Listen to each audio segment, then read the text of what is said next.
Sa loob ng 6 na taon, itinuring ng asawa kong si Daniel John Padilla, o DJ, ang aming kasal na parang isang transaksyon kung saan palagi akong dehado. Nagsimula ito sa aming honeymoon. Nasa isang gift shop kami ng resort nang makakita ako ng isang pulseras na nagustuhan ko. Hindi naman ito mahal, siguro mga 2,000 lang. Tinanong ko si DJ kung pwede naming bilhin. Kinuha niya ang kanyang wallet, dumukot ng ilang piraso ng pera, at inihagis sa akin. Nagliparan ang mga ito sa paligid ng aking mga paa habang nanonood ang tindera.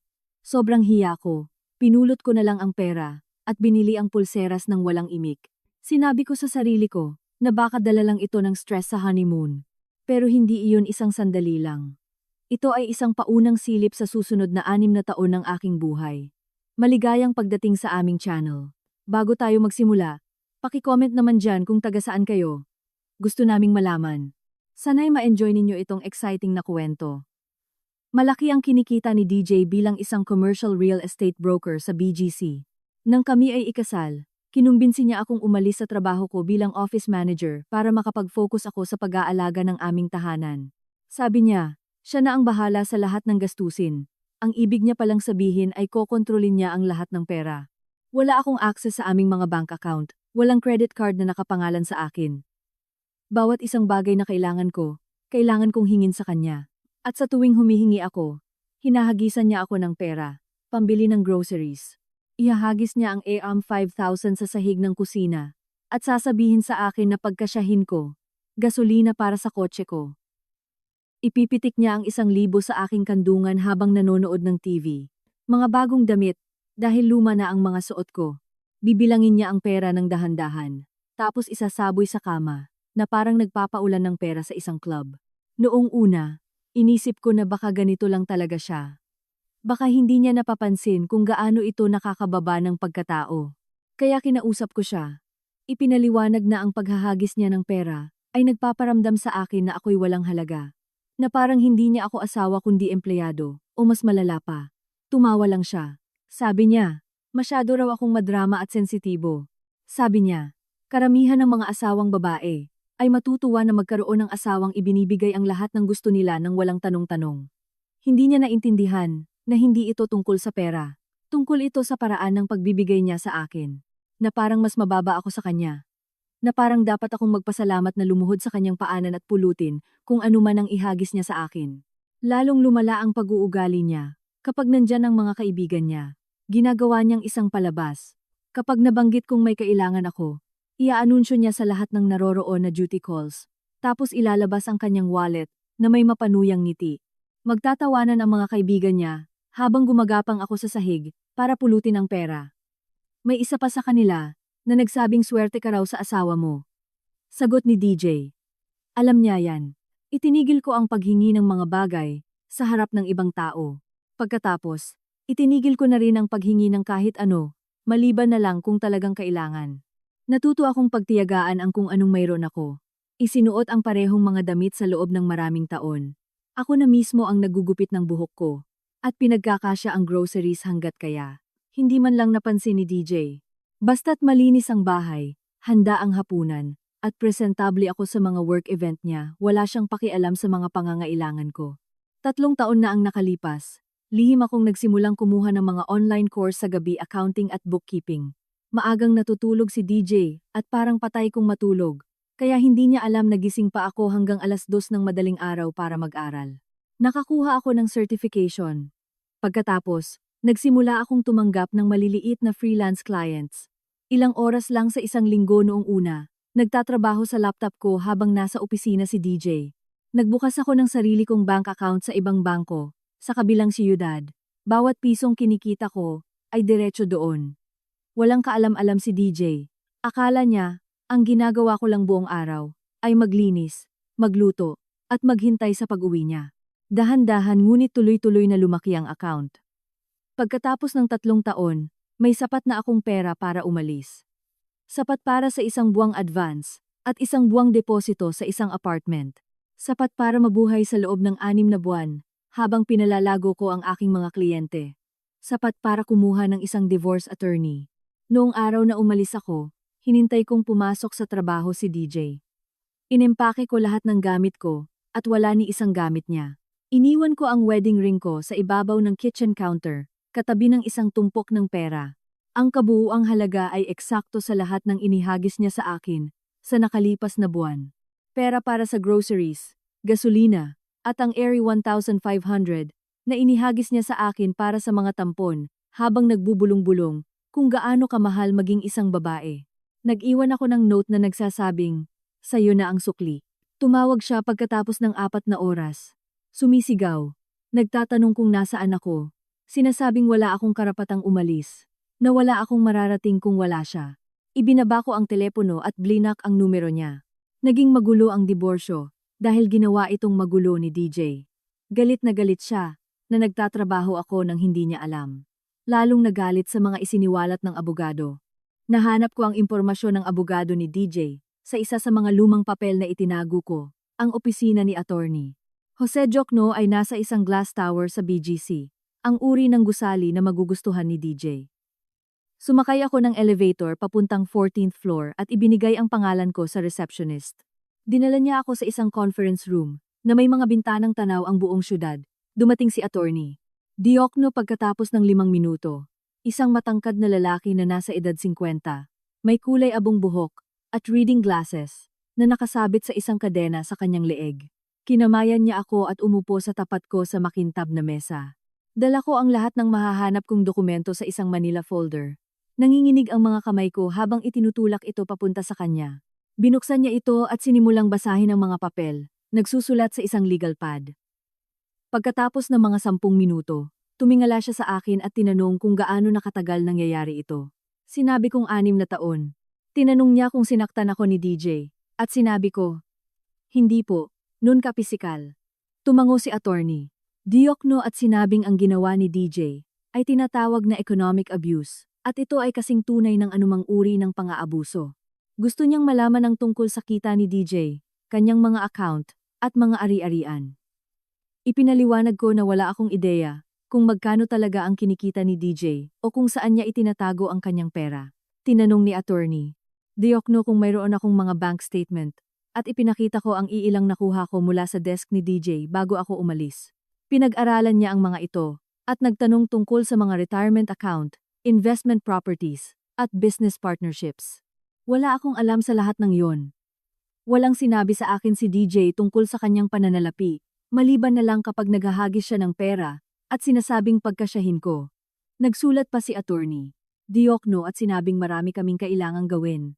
Ipinaliwanag niya na dahil itinago ni DJ sa akin ang lahat tungkol sa aming pananalapi sa loob ng kasal, pipilitin siya ng korte na ipakita ang lahat bawat account, bawat ari-arian, bawat pisong kinita niya.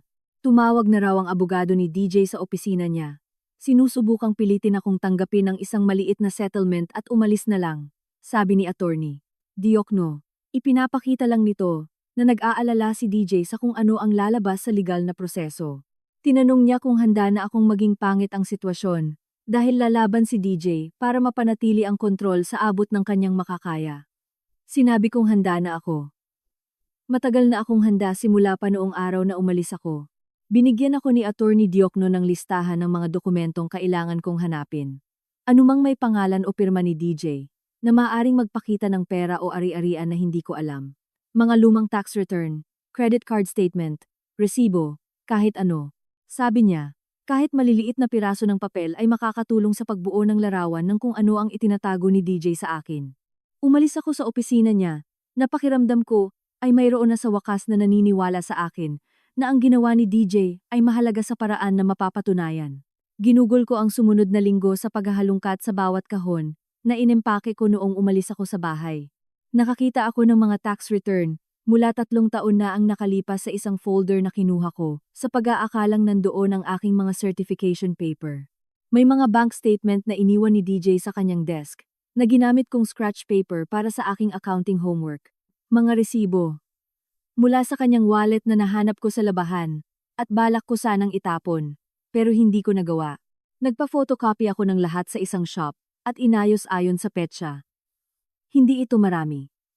Pero sabi ni attorney Diokno dalhin ko, kung ano man ang mayroon ako. Inihatid ko ang mga kopya sa opisina niya noong Huwebes ng hapon, at sinabi ng receptionist na re-reviewin niya ito at tatawagan ako. Habang pabalik sa kotse ko, naramdaman kong may ginagawa na ako sa halip na basta na lang nagtitiis sa ginawa sa akin ni DJ. Tumunog ang telepono ko noong Biyernes, nang umaga mula sa isang numerong hindi ko kilala. Muntik ko nang hindi sagutin, pero may nag-udyok sa akin na sagutin ito. Boses ni DJ ang narinig kong sumisigaw, bago pa man ako makapagsabi ng hello. Minura niya ako ng lahat ng maisip niyang mura. Sabi niya sinusubukan ko siyang sirain, at kunin ang lahat ng pinaghirapan niya. Naalala ko ang sinabi ni attorney Diokno sa aming pag-uusap, at binuksan ko ang voice recorder app sa telepono ko. Patuloy sa pagsigaw si DJ, tungkol sa kung paano wala akong karapatan sa pera niya, kung paano wala akong kinita, na wala akong kuwenta, kung wala siya. Sabi niya pagbabayarin niya ako, sa katraidurang ito.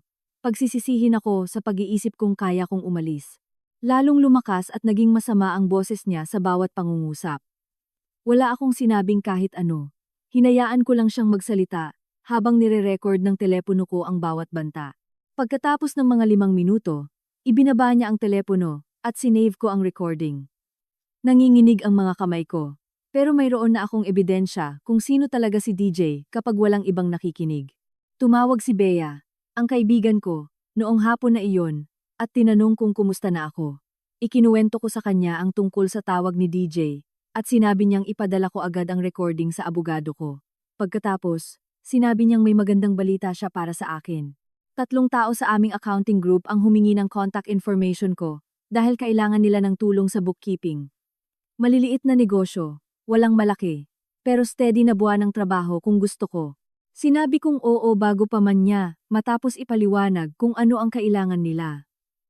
Tumawa si Bea at sinabing kumakalat na raw ang balita na maaasahan ako at hindi naniningil ng sobrang mahal tulad ng malalaking kumpanya. Lumalago ang maliit kong freelance business nang hindi ko man lang sinusubukang mag-advertise. Nagpasalamat ako sa kanya at nangakong padadalhan siya ng isang bagay kapag nabayaran na ako. Sabi niya, ipagpatuloy ko lang ang magaling na pagtatrabaho at magpadala ng mas maraming kliyente sa kanya kapag naging sobrang abala na ako.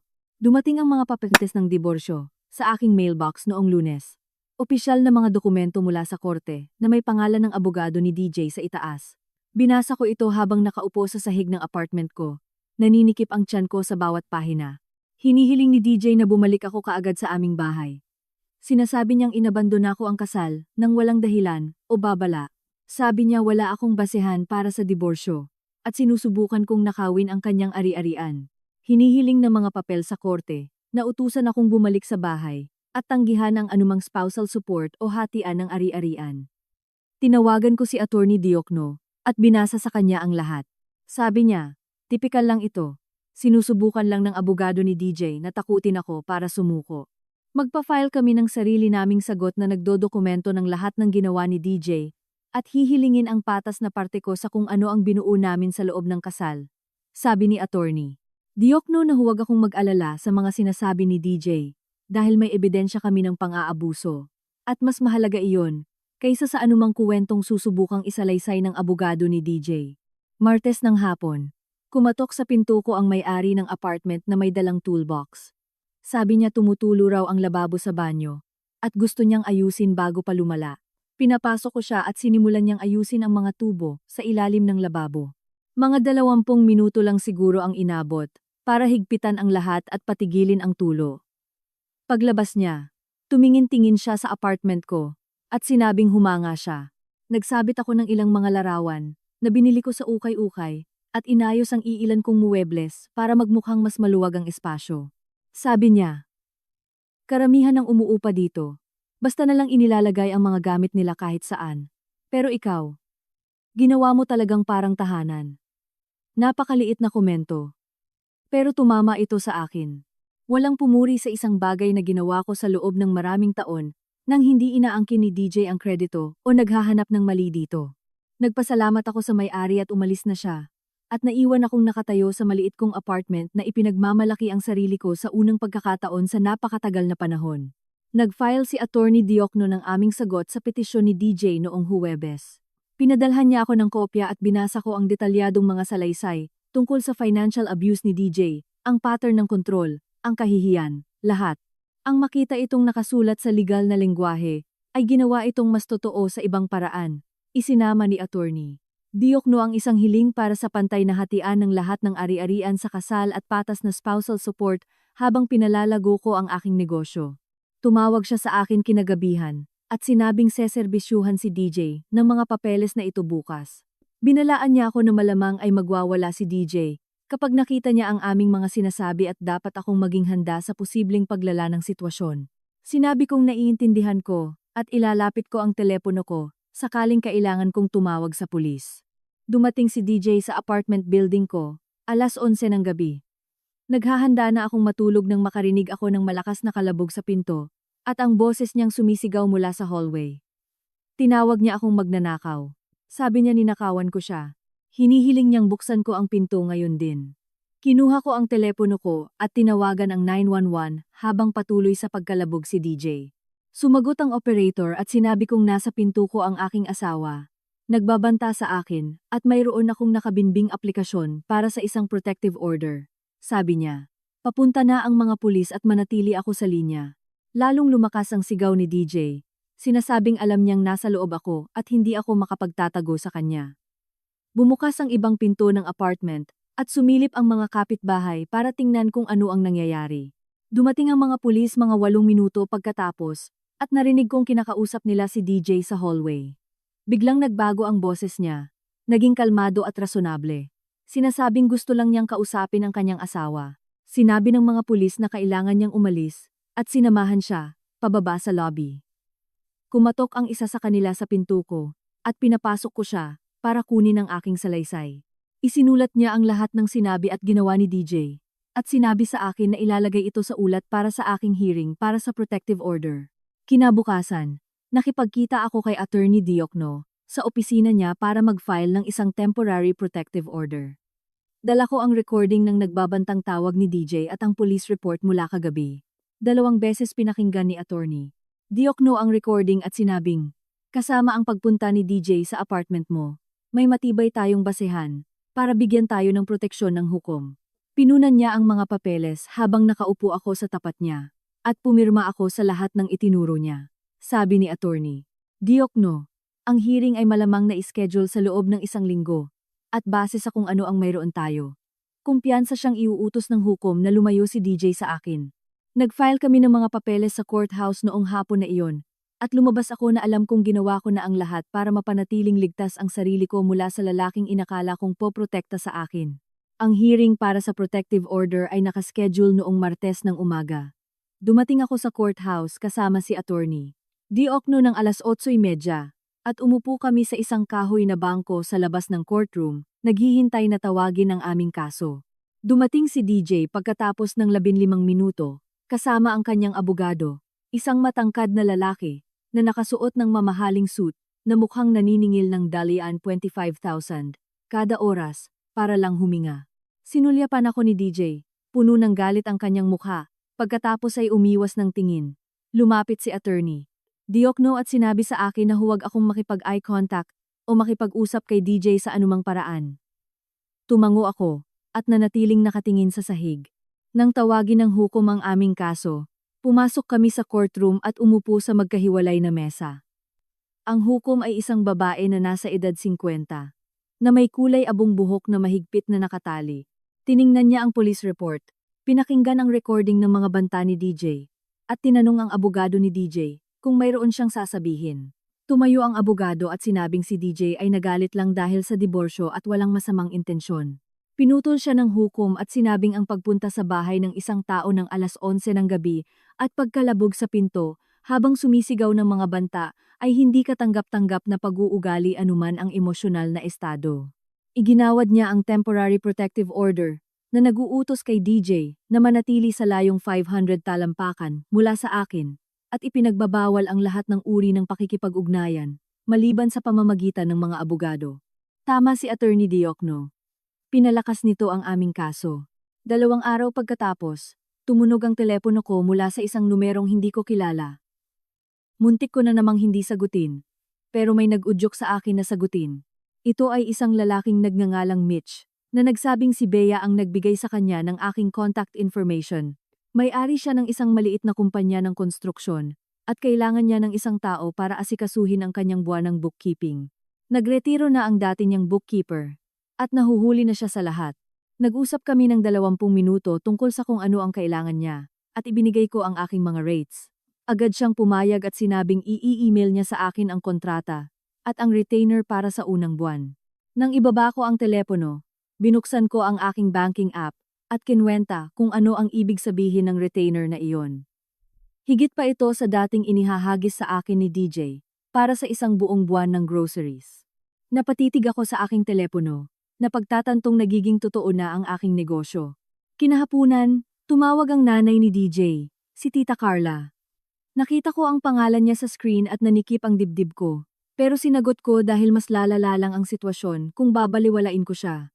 Umiiyak na siya bago pa man ako makapagsabi ng hello. Sinabi niyang sinisira ko ang pamilya at ang reputasyon ni DJ. Pinag-uusapan na raw sila sa kanilang simbahan. Nagtatanong na raw ang mga tao. Sinabi niyang si DJ ay isang mabuting provider, at dapat akong magpasalamat sa halip na kalad ka rin siya sa korte. Pinakinggan ko siyang humagulgol sa loob ng 1 minuto, bago ako nagsalita.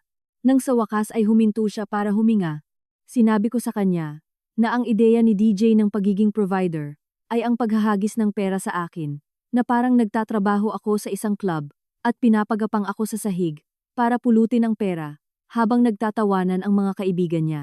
Sinabi ko sa kanya, na kinontrol niya ang bawat piso, na ginagastos ko sa loob ng 6 na taon, at ipinahiya ako sa tuwing may kailangan ako. Natahimik siya sa kabilang linya.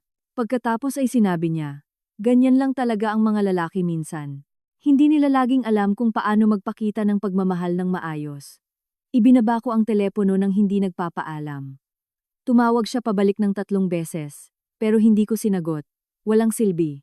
Hindi niya maiintindihan na ang ginawa ni DJ ay hindi tungkol sa pagmamahal o pagiging provider. Ito ay tungkol sa kapangyarihan at kontrol. Tumawag si Attorney Diokno noong Biyernes ng umaga na may magandang balita. Pinirmahan na ng hukom ang protective order na nangangahulugang opisyal na ito at maipapatupad.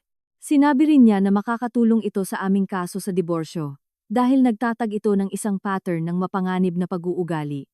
Ipinaliwanag ni Attorney Diokno na ang kanyang team ay naghahanda ng mga discovery request na isiserbisyuhan kay DJ, humihiling ng dokumentasyon ng lahat ng kanyang kita, ari-arian, at transaksyon sa pananalapi sa nakalipas na 6 na taon.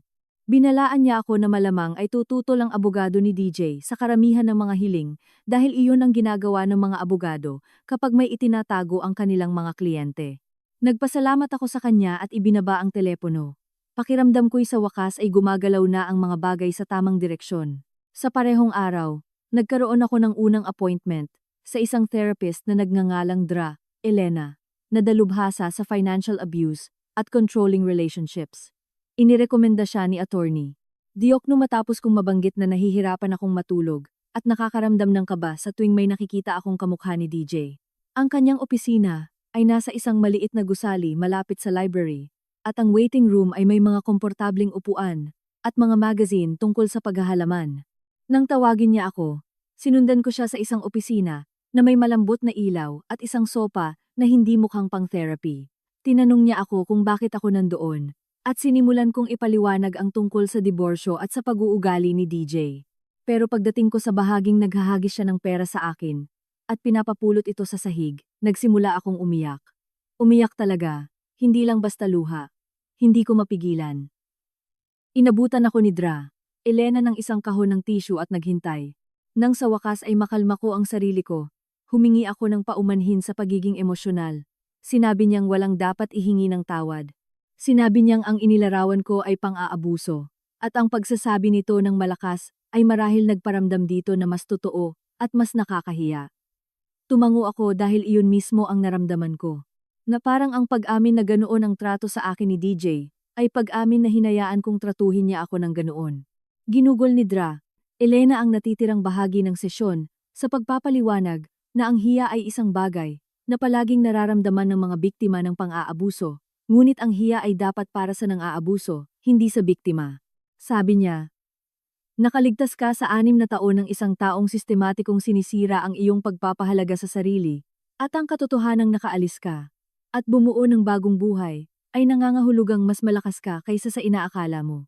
Bago ako umalis, binigyan niya ako ng ilang papel, na may mga ehersisyo para sa pagkilala kung kailan ko sinisisi ang sarili ko sa mga desisyon ni DJ. Tiniklop ko ang mga ito at inilagay sa aking bag.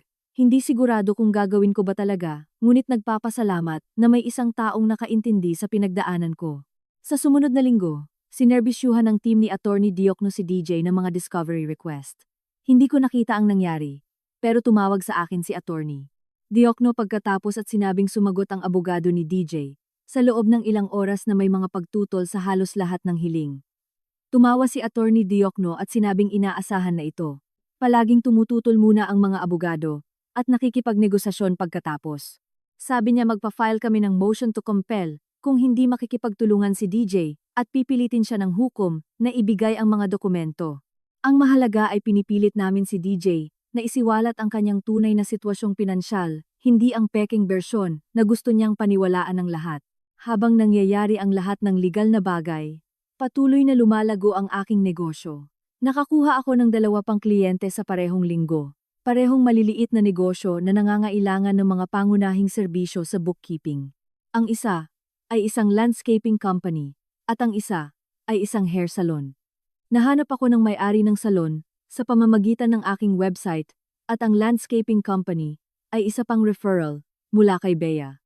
Kinuwenta ko at napagtanto kong kumikita na ako ngayon ng sapat bawat buwan para masakop ang aking upa at mga gastusin nang hindi ginagalaw ang aking mga ipon. Ang pakiramdam ay hindi ka panipaniwala.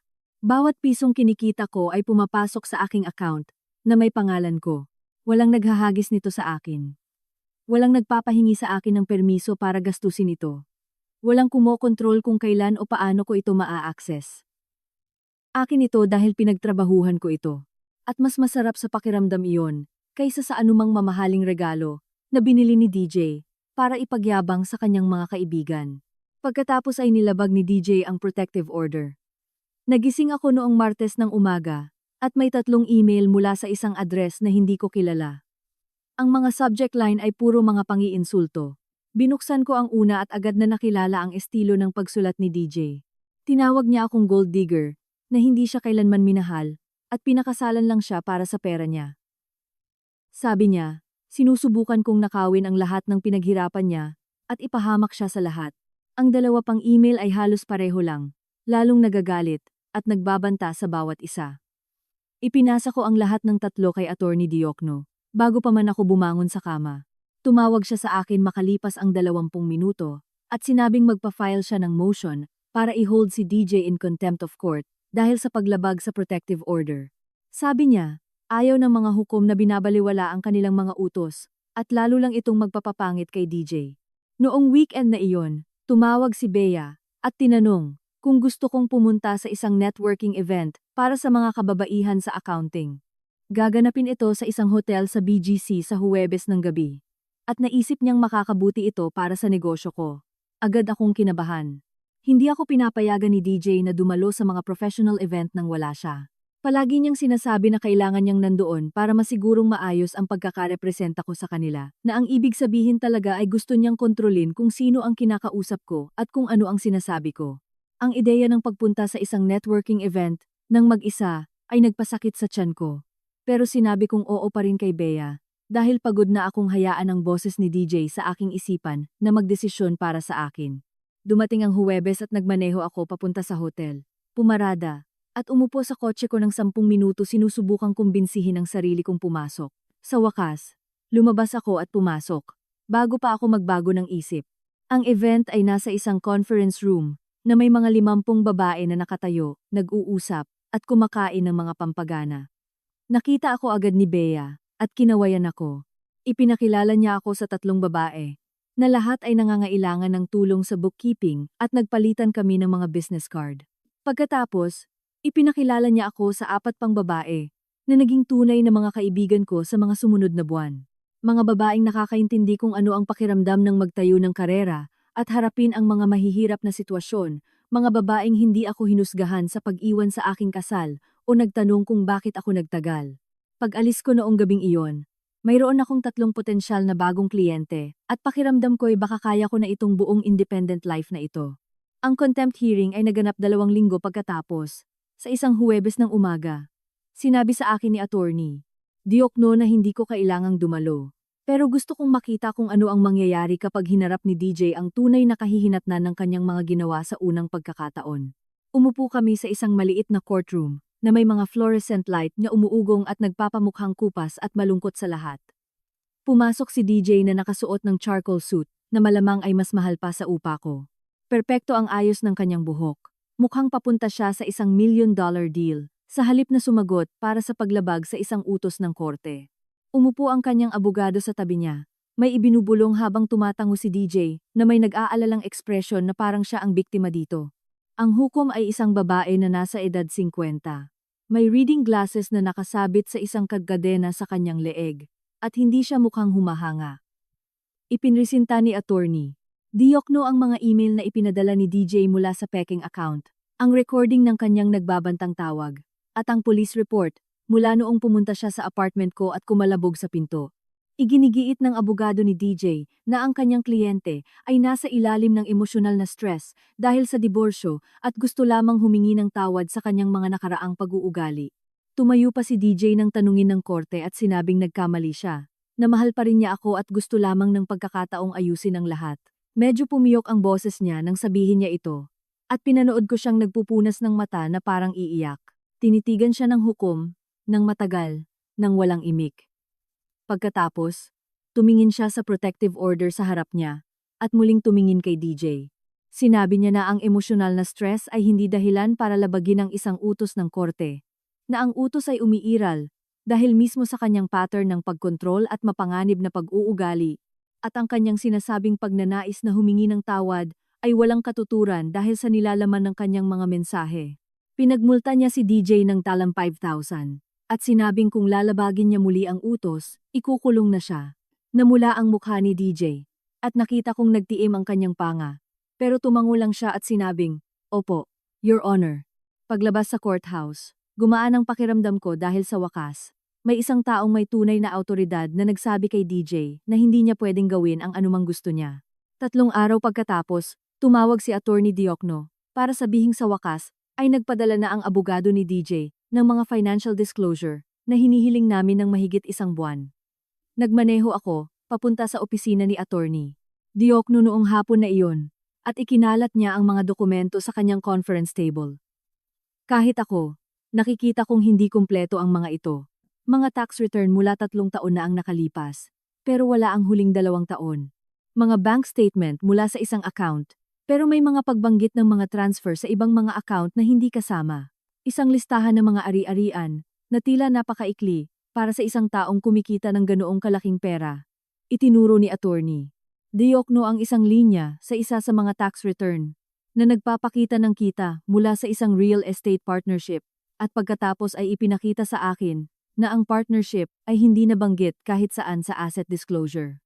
Sabi niya, si DJ ay maaaring sobrang burara sa sarili niyang pananalapi o sadyang nagtatago ng mga bagay. Sinabi ni attorney Diokno na gusto niyang kumuha ng isang forensic accountant para suriin ang ibinigay ni DJ at alamin kung ano ang kulang. Ang pangalan ng accountant ay Julian Espinosa, at dalubhasa siya sa paghahanap ng mga nakatagong ari-arian sa mga kaso ng diborsyo. Sinabi ni attorney Diokno na mahal si Julian, pero sulit ang bawat sentimo dahil nakikita niya ang mga financial tricks na hindi mapapansin ng mga ordinaryong tao. Agad akong pumayag dahil 6 na taon kong pinanood si DJ na kontrolin ang bawat piso at alam kong mas marami siyang pera kaysa sa inaamin niya. Nagsimula agad si Julian at tumawag kay attorney Diokno sa loob ng 48 oras. Inilagay siya ni attorney Diokno sa speaker sa kanyang opisina habang nakaupo ako doon at nagsusulat. Sinabi ni Julian na halata ang mga pagkakaiba kapag alam mo kung ano ang hahanapin. Iba ang idineklarang kita ni DJ sa kanyang mga tax return kumpara sa divorce disclosures. Mayroong maraming malalaking transfer mula sa pangunahing business account ni DJ patungo sa ibang mga account na hindi nakalista sa kanyang asset disclosure. Ang ilan sa mga transfer ay nangyari pagkatapos mismo na mag-file ako para sa diborsyo, na nagpapahiwatig na inililipat ni DJ ang pera para itago ito mula sa settlement. Nakahanap si Julian ng mga pagbanggit sa 3 magkakaibang LLC, na pag-aari o bahagyang pag-aari ni DJ na hindi nabanggit kahit saan sa mga dokumento. Tinanong ni attorney Diokno kung gaano kalaking pera ang pinag-uusapan. At sinabi ni Julian na hindi niya masisiguro nang hindi nakikita ang kumpletong mga talaan. Ngunit batay sa mga pattern na nakikita niya, maaaring umabot ito sa ilang milyong piso. Nagpasalamat si attorney Diokno kay Julian at ibinaba ang telepono. Pagkatapos ay agad na nagsimulang gumawa ng isang motion to compel complete disclosure. Sabi niya, hihilingin din natin sa hukom na parusahan si DJ sa sadyang pagbibigay ng hindi kumpletong impormasyon. Ang motion ay ipinasok sa sistema ng korte noong Biyernes. At sinabi ni attorney Diokno na aabutin marahil ng 2 linggo para makakuha ng hearing date. Inatake ako ng panik noong Martes ng hapon habang namimili sa grocery. Lumiko ako sa aisle ng mga cereal at nakakita ng isang lalaki na nakaitim na jacket na nakatalikod sa akin. May tinitingnan sa mataas na estante. Pareho sila ng pangangatawan ni DJ. Pareho ng paraan ng pagtayo na nakasandal sa isang binti. At sa isang saglit, lubos na kumbinsido ang utak ko na siya iyon. Bumilis ang tibok ng puso ko, na akala ko ay hihimatayin ako. Namamanhid at nangangati ang mga kamay ko. Hindi ako makahinga gaano man ako magsikap. Nagdilim, at naging malabo ang gilid ng aking paningin. Iniwan ko ang aking cart doon mismo, sa gitna ng aisle, at naglakad ng mabilis papunta sa banyo, kung saan ikinulong ko ang sarili ko, sa isang cubicle, at umupo sa takip ng inidoro, sinusubukang hindi masuka. Mga 15 minuto siguro, bago ako nakahinga ng normal ulit. Nang sa wakas ay lumabas ako. Wala na ang lalaki na nakaitim na jacket, at pakiramdam ko'y tanga ako, dahil sa pag-aalala sa wala. Umalis ako sa tindahan, nang walang binili, at dumiretso sa bahay. Noong gabing iyon, nagkaroon ako ng emergency session kay Dra. Elena, sa pamamagitan ng video call, at ikinuwento ko kung ano ang nangyari. Sinabi niyang ang mga panic attack ay isang normal na tugon sa trauma, na natutunan ng aking nervous system na iugnay ang ilang mga bagay sa panganib, at sinusubukan akong protektahan, kahit na walang tunay na banta. Tinuruan niya ako ng isang grounding technique, kung saan sasabihin mo ang 5 bagay na nakikita mo, 4 na bagay na nahahawakan mo, 3 bagay na naririnig mo, 2 bagay na naaamoy mo, at 1 bagay na nalalasahan mo. Sabi niya, nakakatulong itong pigilan ang panic response, sa pamamagitan ng pagpilit sa iyong utak, na mag-focus sa kasalukuyang sandali, sa halip na sa inaakalang banta. Nag-practice kami nito, hanggang sa kumalma ako.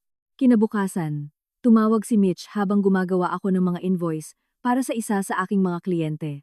Tinanong niya kung tumatanggap pa ako ng mga bagong kliyente sa bookkeeping dahil kailangan ng tulong ng kanyang business partner sa pag-aayos ng kanilang mga financial record. Ang partner niya ay nagpapatakbo ng isang maliit na kumpanya ng property management. At sila na mismo ang gumagawa ng kanilang mga libro. Ngunit nagiging komplikado na habang lumalaki ang negosyo. Sinabi ni Mitch na naghahanap ang partner ng isang taong maaasahan na kayang humawak ng buwanang reconciliations at quarterly reports. Ito ay steady na trabaho, marahil 8 hanggang 10 oras bawat buwan, at handa silang magbayad ng aking regular na rate. Sinabi ko kay Mitch na pag-iisipan ko ito, at tatawagan ko siya pabalik.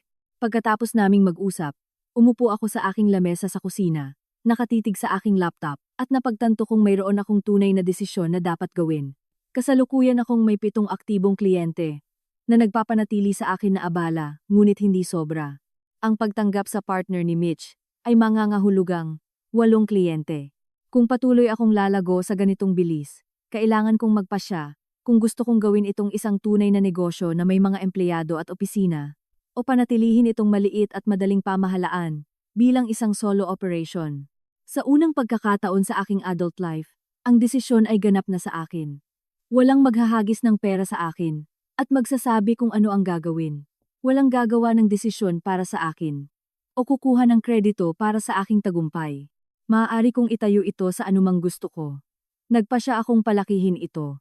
Ang realisasyon ay dumating habang nagluluto ako ng hapunan noong gabing iyon, nakatayo sa kalan, habang naghahalo ng pasta, at iniisip kung ano talaga ang gusto kong maging hitsura ng aking buhay. Gusto ko ng seguridad sa pananalapi, na nagmumula sa sarili kong trabaho, hindi sa pag-asa sa iba. Gusto kong tulungan ang ibang mga may-ari ng maliit na negosyo, tulad ng pagtulong sa akin ng aking mga kliyente sa pamamagitan ng pagtitiwala sa kanilang mga pananalapi. Gusto kong patunayan sa sarili ko na kaya kong bumuo ng isang bagay na makabuluhan. Kinabukasan, nagsimula akong mag-research kung paano magrehistro ng isang LLC. Mas komplikado ang proseso kaysa sa inaasahan ko. May mga articles of organization at operating agreements at mga kinakailangan sa registered agent. Ginugol ko ang 3 araw sa pagbabasa ng lahat ng mahahanap ko at tinitiyak na naiintindihan ko ang bawat hakbang. Sa wakas, umupo ako sa aking computer na may lahat ng mga form na nakabukas at sinimulan kong punan ang mga ito. Pangalan ng negosyo, layunin ng negosyo, rehistradong address. Bawat patlang na pinunan ko ay puro impormasyon ko lang, pangalan ko, mga desisyon ko, negosyo ko. Walang pagbanggit kay DJ kahit saan. Walang paghingi ng kanyang permiso o pagkuha ng kanyang pag-apruba. Nang i-click ko ang submit at bayaran ang filing fee gamit ang sarili kong debit card, may naramdaman akong nagbago sa loob ko, na parang nagtatanim ako ng isang watawat sa teritoryong pag-aari ko lamang. Naglabas ng karagdagang financial records ang abogado ni DJ 2 linggo pagkatapos bantaan ng hukom ng mga parusa sa hearing. Iginigiit ni attorney Diokno na ang unang disclosure ni DJ ay sadyang hindi kumpleto at sumang-ayon ng hukom. Binigyan ng abogado ni DJ ng 1 linggo para ibigay ang lahat o harapin ang mga multa. Ang mga bagong dokumento ay dumating sa isang malaking sobre na kailangang pirmahan ng assistant ni attorney Diokno.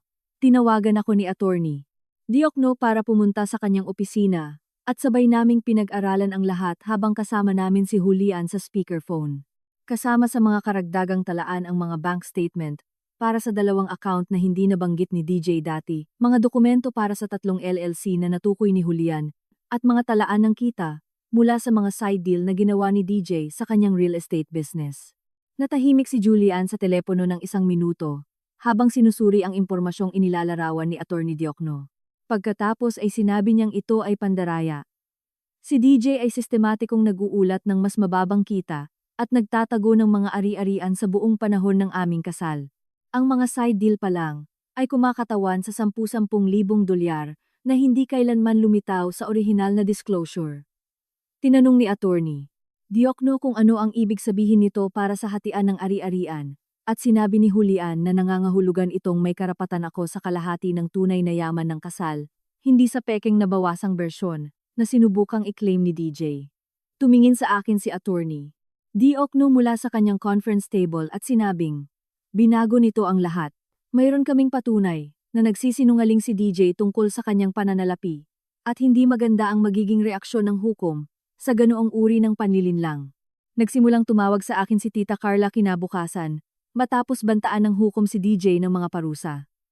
Ang unang voicemail ay umiiyak siya tungkol sa kung paano ko sinisira ang buhay ng kanyang anak dahil sa pera. Ang pangalawa ay mas galit, sinasabing isa akong gold digger, na hindi kailanman pinahalagahan ang ibinigay ni DJ sa akin. Ang pangatlo ay nagsabing pagsisisihan kong sirain ang pamilya. Nakatanggap ako ng 6 pang tawag sa sumunod na 3 araw. Bawat voicemail ay lalong nagiging masama. Tinawag niya akong walang utang na loob, makasarili, mapaghiganti. Sabi niya si DJ ay isang mabuting tao, na nagkamali lang ng 1 beses at pinarurusahan ko siya magpakailanman. Sabi niya dapat akong mahiya sa sarili ko, sa pagkaladkad sa kanya sa korte, sa halip na ayusin ang mga bagay ng pribado, tulad ng mga taong may sapat na gulang. Pinakinggan ko ang unang ilang mensahe, ngunit binura ko ang iba, nang hindi pinakikinggan. Noong gabing iyon, nagkaroon ako ng regular na sesyon sa therapy kay Dra. Elena at ikinuwento ko sa kanya ang tungkol sa mga tawag.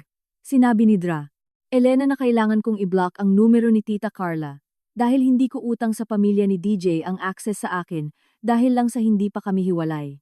Sabi niya ang mga taong nagpapahintulot sa pang-aabuso ay madalas na nagagalit kapag nakatakas ang biktima dahil pinipilit silang harapin ang kanilang sariling papel sa pagpapahintulot sa pang-aabusong mangyari. I-block ko ang numero ni Tita Carla pagka-uwi ko mula sa therapy, at nakaramdam ako ng guilt ng halos 1 oras bago dumating ang ginhawa. Ang buong forensic report ni Julian ay dumating 3 linggo pagkatapos niyang simulan ang kanyang investigasyon. Nag-schedule si attorney Diokno ng 1 pulong sa kanyang opisina para pag-usapan ang mga natuklasan. Nagdala ako ng 1 notebook dahil alam kong maraming impormasyon na kailangang iproseso. Dumalo si Julian ng personal sa pagkakataong ito. Isang payat na lalaki na nasa edad 40, may salamin sa mata, na ikinalat ang mga spreadsheet at chart sa buong conference table. Ipinakita niya sa amin ang kanyang pagsusuri ng isa-isa. Si DJ ay nag-underreport ng kanyang kita ng halos 40% sa buong panahon ng aming kasal. Mayroon siyang pera sa mga account na hindi ko kailanman nalaman, kabilang ang isang offshore account sa Cayman Islands na mayroong mahigit 4,000. Ang mga side deal sa kanyang real estate business ay nagdulot ng malaking kita na hindi niya idineklara sa mga proceedings ng diborsyo. Ang ilan sa perang sinabi niyang mga gastusin sa negosyo ay talagang personal na paggastos na sinusubukan niyang itago. Tinantiya ni Julian na ang tunay na halaga ng mga ari-arian sa kasal ay malapit sa alaban 5,000, hindi ang alabang 15,000 na idineklara ni DJ sa kanyang unang disclosure. Tinanong ni attorney Diokno kung ano ang legal na ibig sabihin nito, at sinabi ni Julian na nangangahulugan itong si DJ ay nagkasala ng pandaraya sa pamamagitan ng sadyang maling paglalahad ng kanyang sitwasyong pinansyal sa mga proceedings ng diborsyo. Sinabi ni attorney Diokno na malaki ang magiging epekto nito sa hatian ng ari-arian dahil hindi maganda ang tingin ng mga hukom sa mga taong nagsisinungaling sa ilalim ng panunumpa tungkol sa kanilang pananalapi. Sabi niya, mayroon na kaming alas para ipilit ang isang mas magandang settlement o dalhin ito sa korte at hayaan ang hukom na parusahan ang panlilinlang ni DJ. Ipinagdiwang ko ang pagkakuha ng aking ika-10 kliyente sa pamamagitan ng paglabas para kumain sa isang restaurant na matagal ko nang gustong subukan. Ito ay isang maliit na Italian restaurant sa BGC na may puting mantel at mga kandila sa bawat mesa. Nagpa-reserve ako para sa isa. Nagbihis ng mga damit na binili ko gamit ang sarili kong pera. At nagmaneho doon sakay ng kotse ko na binayaran ko gamit ang sarili kong kita. Inupo ako ng hostess sa isang mesa malapit sa bintana at umorder ako ng kahit anong gusto ko nang hindi tinitingnan ang mga presyo o kinakalkula kung kaya ko ba. Pasta na may seafood na nagkakahalaga ng AE 1,600, isang baso ng alak, tiramisu para sa dessert. Nang dumating ang bill, binayaran ko ito gamit ang aking debit card na konektado sa aking business account at nagdagdag ng malaking tip dahil mabait at maasikaso ang server. Habang pabalik sa kotse ko, nagsimula akong umiyak doon mismo sa sidewalk. Hindi malungkot na iyak, kundi ang uri ng iyak na nangyayari kapag may isang bagay sa loob mo na sa wakas ay nakalaya. 6 na taon akong humingi ng permiso para sa bawat piso. Pinupulot ang pera sa sahig. Pinaparamdam na walang halaga para sa mga pangunahing pangangailangan. Ngayon, nakatayo ako sa isang kalye sa BGC. Kakabili lang ng masarap na hapunan gamit ang perang kinita ko sa trabahong magaling ako. At walang ni isang piso na inihagis sa akin. Walang nagpagapang o nagpalimos o nagparamdam sa akin na maliit ako. Ang pera ay akin dahil pinagtrabahuhan ko ito at ginastos ko dahil pinili ko. At ang simpleng kalayaan na iyon ay mas mahalaga kaysa sa anumang binili ni DJ para ipagyabang sa kanyang mga kaibigan. 2 araw pagkatapos kong magdiwang sa mamahaling hapunan, tumawag si Attorney Diokno para sabihing gusto ng abogado ni DJ na mag-schedule ng isang settlement conference. Nagmaneho ako papunta sa opisina ni Attorney Diokno kinabukasan at nakita siyang nagre-review ng mga dokumento sa kanyang conference table na may forensic report ni Julian na nakalatag sa harap niya. Tumingin si Attorney Diokno nang pumasok ako at sinabing nag-aalok ng kasunduan ang team ni DJ. Umupo ako sa tapat niya at naghintay habang kinuha niya ang isang pahinang dokumento. Ipinatong niya ito sa mesa at binasa ko ang alok. Magbabayad si DJ sa akin ng May 2,500,000 bilang one-time payment at pipirmahan ko ang lahat ng karapatan sa kanyang mga ari-arian sa negosyo, retirement accounts, at anumang spousal support sa hinaharap. Tinapik ni Attorney Diokno ang papel gamit ang kanyang panulat at sinabi sa aking ito ay isang insulto dahil ipinapakita ng investigasyon ni Julian na nagtago si DJ ng mahigit 6,000,000 sa mga ari-arian na dapat hatiin sa amin. Tinanong ko si Attorney Diokno kung ano ang dapat kong gawin at sinabi niyang kailangan naming gumawa ng counter-offer na sumasalamin sa kung ano talaga ang karapatan ko sa ilalim ng batas. Sinabi ko kay Attorney Diokno na tanggihan ang alok at tumango siya na parang inaasahan na niya ang sagot na iyon. Ginugol ni Attorney Diokno ang sumunod na oras sa paggawa ng aming counter-demand. Hiningi namin ang kalahati ng lahat ng ari-arian sa kasal, kasama ang bawat account na natuklasan ni Julian, kasama ang temporary spousal support habang pinalalago ko ang aking negosyo. Ipinadala ni Attorney Diokno ang counter-offer noong hapon na iyon at tumawag ang abogado ni DJ sa loob ng 2 oras. Nasa opisina pa ako ni Attorney Diokno. Tinatapos ang mga papeles nang tumunog ang kanyang telepono at inilagay niya ito sa speaker para marinig ko. Sinabi ng abogado ni DJ na ang aming mga hiling ay pangingikil at sinusubukan naming parusahan si DJ sa pagiging matagumpay. Sumandal si attorney Diokno sa kanyang upuan at sinabi sa abogado ni DJ na ang pagtawag dito na pangingikil ay nangangahulugang sa wakas ay nakikipagnegosasyon kami mula sa isang posisyon ng lakas na eksakto kung saan namin gusto. Natapos ang tawag at sinabi ni attorney Diokno na maganda ito dahil nangangahulugang takot si DJ sa natuklasan ni Julian. Tumawag si Bea noong weekend na iyon at tinanong kung gusto ko ng tulong sa pag-set up ng isang tunay na website para sa aking bookkeeping business.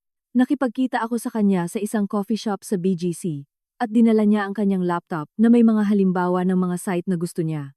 Ginugol namin ang 3 oras sa pagpili ng mga kulay at font at pagsusulat ng mga paglalarawan ng aking mga serbisyo. Alam ni Bea kung paano gawing propesyonal ang lahat nang hindi masyadong magarbong o mahal. Nagrehistro siya ng isang domain name para sa akin at naging live ang site sa pagtatapos ng araw.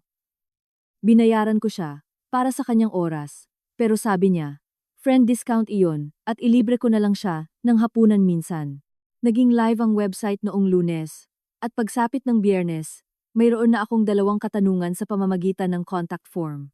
Ang isa ay mula sa isang maliit na kumpanya ng property management na nangangailangan ng buwanang bookkeeping at ang isa ay mula sa isang solo na abogado na gustong magpaayos ng kanyang mga pananalapi sa negosyo. Sumagot ako sa parehong email, sa parehong araw, at nag-schedule ng mga tawag sa kanila para sa susunod na linggo. Pareho silang kumuha sa akin pagkatapos ng aming mga pag-uusap at bigla akong may 12 kliyente sa halip na 10. Nagsisimula akong makita na kaya kong suportahan ang sarili ko sa pangmatagalan sa paggawa ng trabahong ito na magaling ako. Ang pera ay totoo at patuloy na dumarating at walang sinuman ang makakakuha nito sa akin o ihahagis ito sa aking mga paa. 3 linggo pagkatapos ipadala ni Attorney Diokno ang aming counter-demand, nakatanggap ako ng abiso na inuutos ng korte ang mediation bago kami magpatuloy sa paglilitis. Tinawagan ko si Attorney Diokno mula sa aking apartment at tinanong kung ano ang ibig sabihin nito. Ipinaliwanag niya na gusto ng hukom na subukan naming ayusin ang kaso sa isang neutral na mediator bago sakupin ang oras ng korte sa isang paglilitis. Sabi ni Attorney Diokno, standard procedure ito, ngunit nangangahulugan itong kailangan kong mapunta sa iisang silid kasama si DJ kahit na may mediator at mga abogado. Nanikip ang tiyan ko dahil hindi ko pa nakikita si DJ ng personal mula noong araw na umalis ako. Tinanong ni Attorney Diokno kung okay lang sa akin na dumalo sa mediation. At sinabi kong wala akong pagpipilian kung inuutos ito ng korte. Sabi niya, maaari kong hilingin na gawin itong virtual, pero minsan ay mas nagpapahirap ito sa mga negosasyon dahil hindi gaanong nababasa ng mga tao ang body language. Nagpa siya akong pumunta ng personal dahil ayokong isipin ni DJ na takot ako sa kanya kahit na talagang takot ako. Tinawagan ko si Dra. Elena noong gabing iyon at ikinuwento ko sa kanya ang tungkol sa mediation. Nag-schedule siya ng 3 dagdag na session sa akin sa sumunod na 2 linggo para maghanda sa pananatiling kalmado at pagtatanggol sa sarili ko kapag nasa silid si DJ. Tinuruan ako ni Dra. Elena ng mga breathing exercise at grounding technique at nag-practice kami kung ano ang sasabihin ko kung susubukan akong kausapin ni DJ ng direkta. Ipinaalala niya sa akin na ang mediator ang kokontrol sa silid at si Attorney Diokno ay nasa tabi ko sa buong panahon. Nag-practice ako ng mga breathing exercise tuwing umaga at gabi hanggang sa dumating ang petsa ng mediation. Ang mediation ay naganap sa isang conference room sa isang neutral na gusali ng opisina sa BGC. Dumating ako ng 15 minuto nang mas maaga kasama si Attorney Diokno at naghintay kami sa lobby hanggang sa handa na ang mediator. Dumating si DJ 10 minuto pagkatapos kasama ang kanyang abogado at pinanood ko silang maglakad nang hindi nakikipag-eye contact. Tinawag kami ng mediator sa conference room at itinalaga kami sa magkabilang panig ng isang mahabang mesa. Umupo si DJ sa tapat ko, na mukhang mayabang at kumpiyansa, na parang akala niya ay magiging madali ito. Nagpakilala ang mediator at ipinaliwanag ang mga patakaran at pagkatapos ay hiniling kay Attorney Diokno na unang ipresenta ang aming posisyon. Ipinaliwanag ni Attorney Diokno ang forensic report ni Julian ng pahina-pahina Ipinapakita sa mediator ang bawat nakatagong account at bawat pagkakataon kung saan nag-underreport ng kita si DJ. Pinanood ko ang mukha ni DJ habang nagsasalita si attorney. Diokno at nakita kong nagbago ang kanyang ekspresyon mula sa pagiging mayabang tungo sa pag-aalala at pagkatapos ay galit. Hiniling ng mediator sa abogado ni DJ na sumagot at sinubukan niyang sabihin na ang ilan sa mga account ay mga ari-arian ng negosyo na hindi dapat isama sa yaman ng kasal. Agad na sumagot si attorney. Diokno na may dokumentasyon na nagpapakita na binuksan ni DJ ang karamihan sa mga account na iyon sa panahon ng aming kasal gamit ang pondo ng kasal. Humingi ng break ang abogado ni DJ at binigyan kami ng mediator ng 15 minuto.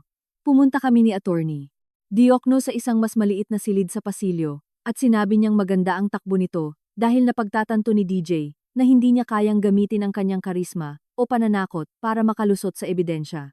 Pagbalik namin sa conference room, nagpresenta ang abogado ni DJ ng isang bagong alok na settlement. Magbabayad si DJ sa akin ng 50,000, kasama ang limitadong spousal support sa loob ng 1 taon. Tiningnan ni attorney Diokno ang mga numero, at pagkatapos ay tumingin sa akin, at umiling ako. Sinabi ni attorney Diokno sa mediator na ito, ay mas mababa pa rin sa kalahati ng kung ano talaga ang mayroon si DJ, at tinatanggihan namin ang alok. Humingi ulit ng break ang abogado ni DJ, at narinig ko si DJ na sumisigaw sa kanya sa pamamagitan ng mga pader ng conference room.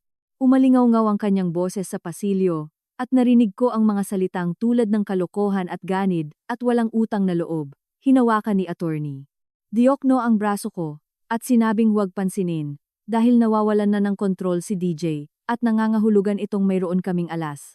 Bumalik ang mediator at sinabing kailangan ng abogado ni DJ ng mas maraming oras para kumonsulta sa kanyang kliyente. Naghintay kami ng isa pang 30 minuto bago sila bumalik sa conference room. Mukhang galit si DJ at ayaw makipag-eye contact sa kahit kanino. Sinabi ng kanyang abogado na hindi sila handang mag-alok ng mas mataas at dapat na kaming magpatuloy sa paglilitis kung hindi kami magkakasundo.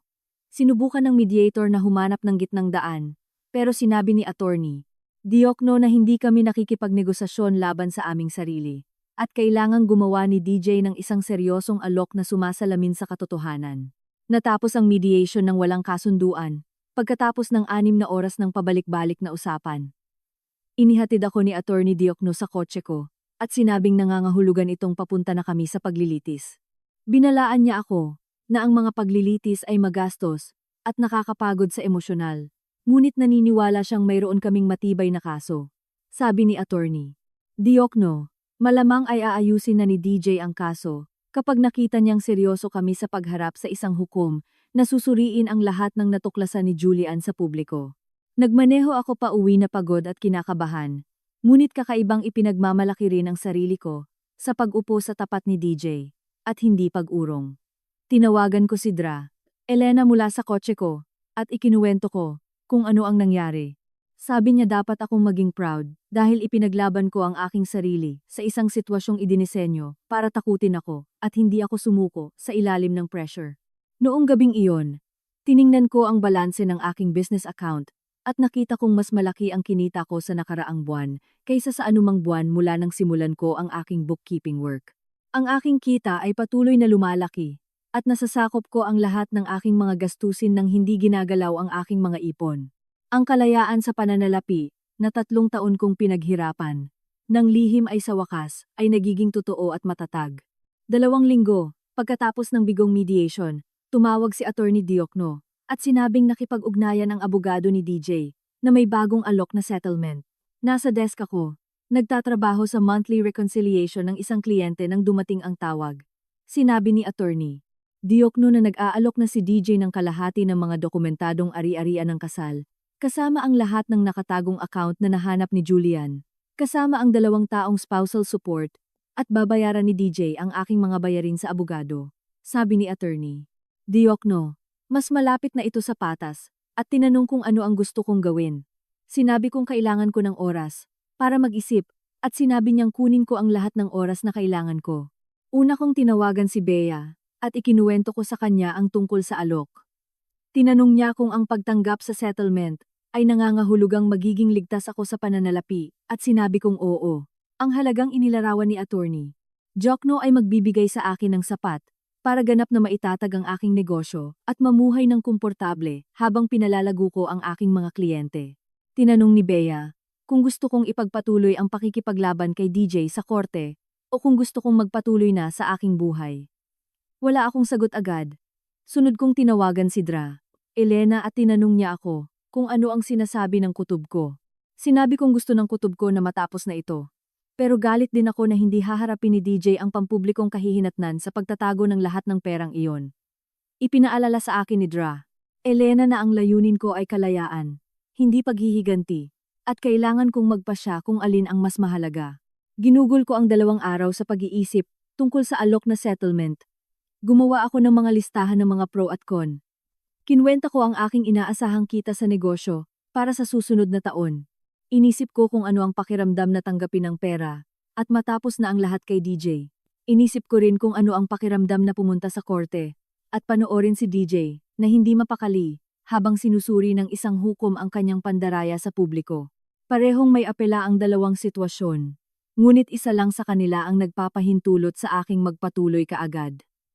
Ang pagtanggap sa settlement ay nangangahulugang tapusin na ito ngayon, at magpatuloy sa aking buhay. Ang pagpunta sa korte ay nangangahulugang ilang buwan pa ng presensya ni DJ sa aking mga iniisip, sa aking schedule, at sa aking stress.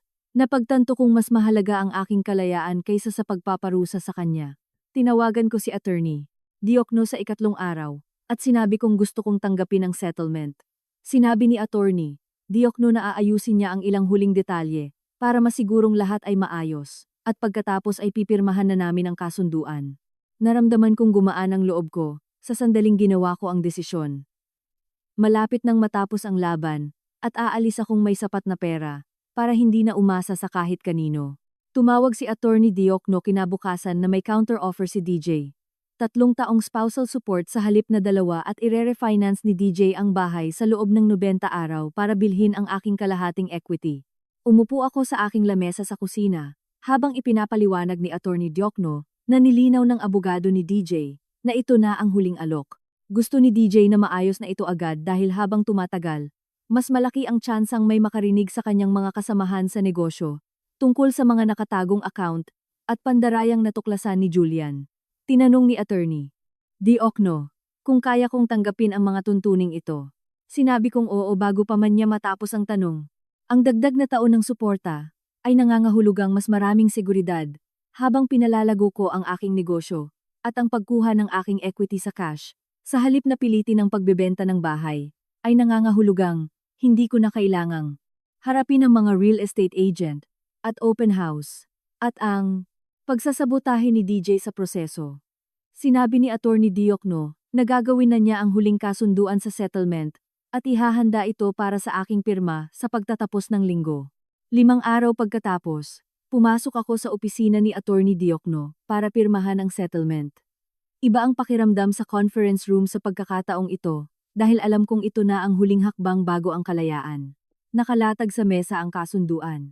Pahina-pahinang legal na lengguwahe na nagsasabing kailangang bayaran ni DJ ang utang niya sa akin at pagkatapos ay hindi na kami kailangang mag-usap muli.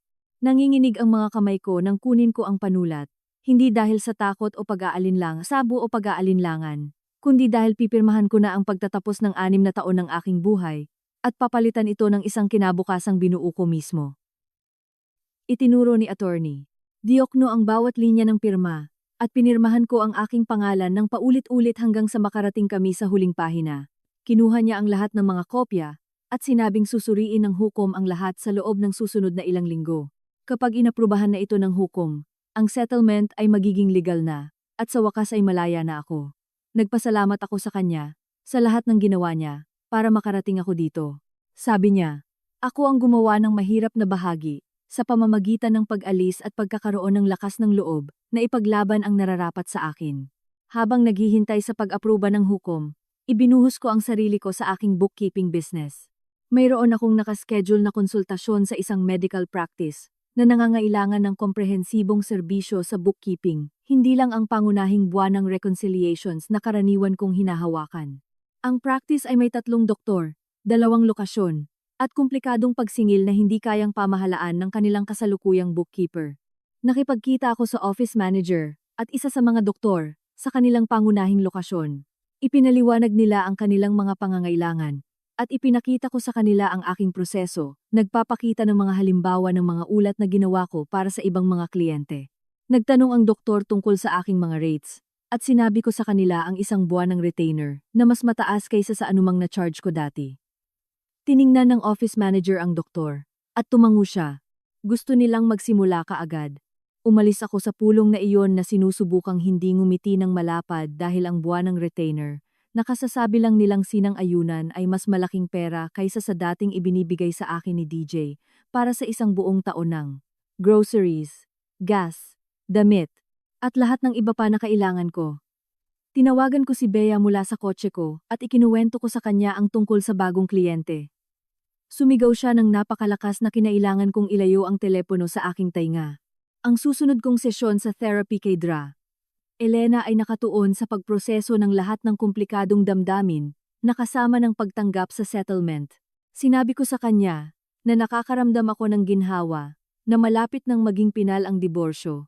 Ngunit galit din na hindi malalantad ang pandaraya ni DJ sa publiko kung saan makikita ng kanyang mga kasamahan at kliyente kung anong uri siya ng tao. Tinanong ni Dra. Elena kung ano ang mas mahalaga sa akin, paghihiganti o kalayaan. Sinabi kong kalayaan, pero hindi nito inaalis ang galit. Sabi niya, valid ang galit, at hindi ko kailangang pumili sa pagitan ng pagdama nito at pagpapatuloy. Maaari akong magalit sa ginawa niya habang pinipili pa ring unahin ang sarili kong paggaling kaysa sa kanyang parusa. Pinag-usapan din namin ang tungkol sa pighati. Ang mga taon na nawala sa akin sa isang taong trinato ako, na parang wala akong halaga. Ipinaalala sa akin ni Dra. Elena na ang mga taon na iyon ay nagturo sa akin ng mga kasanayan na ginagamit ko ngayon para magtayo ng isang matagumpay na negosyo. At ipinakita nila sa akin kung ano ang hinding-hindi ko na muling papayagan. Ang pighati ay totoo. Ngunit ganoon din ang pag-asa, at kaya kong hawakan pareho ng sabay. Sa pagtatapos ng sesyon, pakiramdam ko'y naiintindihan ko na ang pagtanggap sa settlement ay hindi tungkol sa pagpapahintulot kay DJ na manalo. Ito ay tungkol sa pagpili sa sarili ko. 3 linggo pagkatapos kong pirmahan ang kasunduan sa settlement, tumawag si Attorney Diokno para sabihing inaprubahan na ng hukom ang lahat. Ang unang bayad mula kay DJ ay darating sa loob ng 1 linggo, direktang ililipat sa aking bank account. Ibinaba ko ang telepono, at umupo lang doon ng 1 minuto, hinahayaang mag-sink in. Darating na ang pera. Hindi inihagis sa akin sa mga gusot na papel habang nanunood ang kanyang mga kaibigan. Hindi inihagis sa sahig para pulutin ko. Inilipat sa aking account, dahil sinabi ng isang hukom na may karapatan ako dito. Nang lumitaw ang bayad 7 araw pagkatapos, nag-login ako sa aking banking app ng 3 beses para lang masigurong totoo ang halaga. Ang makita ang balansing iyon, pera na kumakatawan sa aking parte sa kung ano ang binuo namin sa loob ng aming kasal, ay parang may isang taong sa wakas ay nagsasabing may halaga ako, na ang aking 6 na taon ay hindi na sayang. Nakarapat dapat akong bayaran para sa lahat ng isinuko ko. Nang kumbinsihin ako ni DJ na umalis sa trabaho at mag-focus sa pag-aalaga ng aming tahanan. Gamit ang pera mula sa settlement at ang aking lumalaking kita sa negosyo, sa wakas ay kaya ko nang lumipat sa isang mas magandang lugar. Nakahanap ako ng isang 2-bedroom apartment sa isang complex na may magandang ilaw at mga bagong kagamitan. Ang pangalawang silid tulugan ay sapat na malaki para sa isang maayos na home office, na may espasyo para sa isang desk, mga filing cabinet, at mga bookshelf. Pinirmahan ko ang lease at lumipat sa loob ng isang weekend.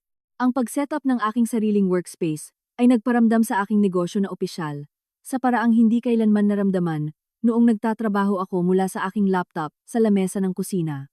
Bumili ako ng isang tunay na office chair at isang printer, at inayos ang lahat ng aking mga file ng kliyente at nilagyan ng label ang mga folder. Habang nakatayo sa silid na iyon at tinitingnan ang lahat ng aking binuo, pakiramdam ko'y sa wakas ay nabubuhay na ako sa buhay na dapat sana ay para sa akin. 2 linggo pagkatapos kong lumipat, ipinadala ng opisina ni Attorney Diokno ang huling divorce decree para sa aking pirma. Nagmaneho ako papuntang BGC para makipagkita kay Attorney Diokno sa huling pagkakataon. Ipinaliwanag niya sa akin ang bawat section, kung ano ang ibig sabihin nito, at kung ano ang mangyayari pagkatapos kong pumirma. Inilatag ng decree ang lahat ng mga tuntuning na pagkasunduan namin, ang schedule ng pagbabayad para sa spousal support, ang hatian ng mga ari-arian, lahat ng mamamahala sa aming paghihiwalay. Inabot sa akin ni Attorney Diokno ang panulat at pumirma ako sa huling pahina. Sinabi niyang dapat akong maging proud sa sarili ko, sa pagtayo laban sa pang-aabuso, at pagbuo ng bagong buhay, mula sa wala. Napagtanto ko habang nakaupo sa kanyang opisina, na talagang proud ako. Proud na plinano ko ang aking pagtakas sa loob ng 3 taon nang hindi alam ni DJ. Proud na umalis akong may dignidad. Proud na nagtayo ako ng isang negosyong kayang sumuporta sa akin. Proud na ipinaglaban ko ang nararapat sa akin, sa halip na tanggapin kung ano lang ang gustong ibigay ni DJ. Naging pinal ang diborsyo, 30 araw pagkatapos kong pirmahan ang decree. Nagising ako noong umagang iyon, at ang unang naisip ko ay legal na akong single sa unang pagkakataon sa loob ng 6 na taon. Hindi na asawa ni DJ, hindi na nakatali sa isang taong trinato ako na parang mas mababa ako sa kanya. Ako na lang, may sariling pangalan, sariling buhay, at sariling kinabukasan.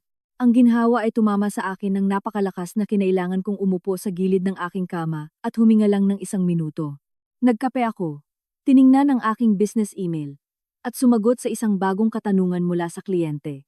Ginagawa ang lahat ng normal na bagay na ginagawa ko tuwing umaga. Maliban na lang sa umagang ito, ay ginagawa ko ang mga ito bilang isang diborsyadang babae na walang pinagsisilbihan. Inilabas ako ni Bea noong gabing iyon para magdiwang. Pumunta kami sa isang magandang restaurant, ang uri ng lugar na hindi ko kailanman pinuntahan kasama si DJ dahil palagi siyang pumipili kung saan kami kakain. Umorder kami ng alak at mga pampagana at mga ulam na mas mahal pa sa ginagastos ko sa groceries para sa 1 linggo. Itinaas ni Bea ang kanyang baso at sinabing nagto-toast kami para sa mga bagong simula at pangalawang pagkakataon. Sinabi niyang hindi pa siya nakakita ng sinumang ganap na nagbago tulad ko sa nakalipas na taon. Nagpasalamat ako sa kanya sa pagiging nandoon sa lahat ng ito, sa pag-encourage sa akin kapag gusto ko ng sumuko, sa pagdiriwang ng bawat maliit na tagumpay na parang napakalaki.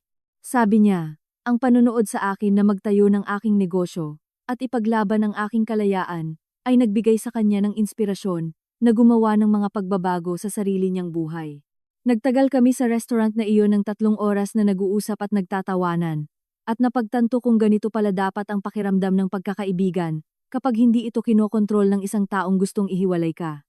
Sa sumunod na linggo, tumawag ang isa sa aking mga kliyente na may referral. Ang kanyang kumpanya ay may koneksyon sa isang medium-sized na negosyo na nangangailangan ng isang part-time controller, hindi lang basic bookkeeping. Ang posisyon ay mangangailangan ng pamamahala sa lahat ng kanilang operasyon sa pananalapi, paghahanda ng mga ulat para sa mga may-ari, pag-supervise sa kanilang bookkeeper, at pag-aasikaso ng tax planning. Ito ay mas malaking responsibilidad kaysa sa dati kong hinahawakan. Ngunit sinabi ng aking kliyente na inirekomenda niya ako dahil ako ang pinaka-organisado at detalyadong tao na nakatrabaho niya. Gusto ng kumpanya na makipagkita sa akin para pag-usapan ang posisyon. I-schedule ko ang interview para sa susunod na Martes at ginugol ang weekend sa paghahanda sa pamamagitan ng pag-research sa kumpanya at pagbuo ng isang presentasyon ng aking mga kwalifikasyon at diskarte sa financial management. Pumasok ako sa opisina ng kumpanya noong Martes ng umaga na nakasuot ng aking pinakamagandang damit pang interview at may dalang portfolio na may mga financial report na inihanda ko para sa ibang mga kliyente. Dinala ako ng receptionist sa isang conference room kung saan naghihintay ang 3 tao. Ang may-ari ay isang babae na nasa edad 50 na nagpakilala at ipinaliwanag na kailangan nila ng isang tao para manggasiwa sa lahat ng kanilang operasyon sa accounting dahil ang kanilang kasalukuyang bookkeeper ay nahihirapan. Ipinaliwanag ko ang aking karanasan, nagpapakita ng mga halimbawa ng mga ulat na ginawa ko, at ipinapaliwanag kung paano ko pinasimple ang mga proseso para sa ibang mga negosyo. Nagtanong sila tungkol sa aking certification at sa aking diskarte sa tax planning. Sinagot ko ang bawat tanong ng malinaw. Pakiramdam ko'y kumpiyansa sa paraang hindi ko naramdaman noong nandyan si DJ para siraan ako. Tiningnan ng may-ari ang 2 pang tao, tumango, at bumalik sa akin.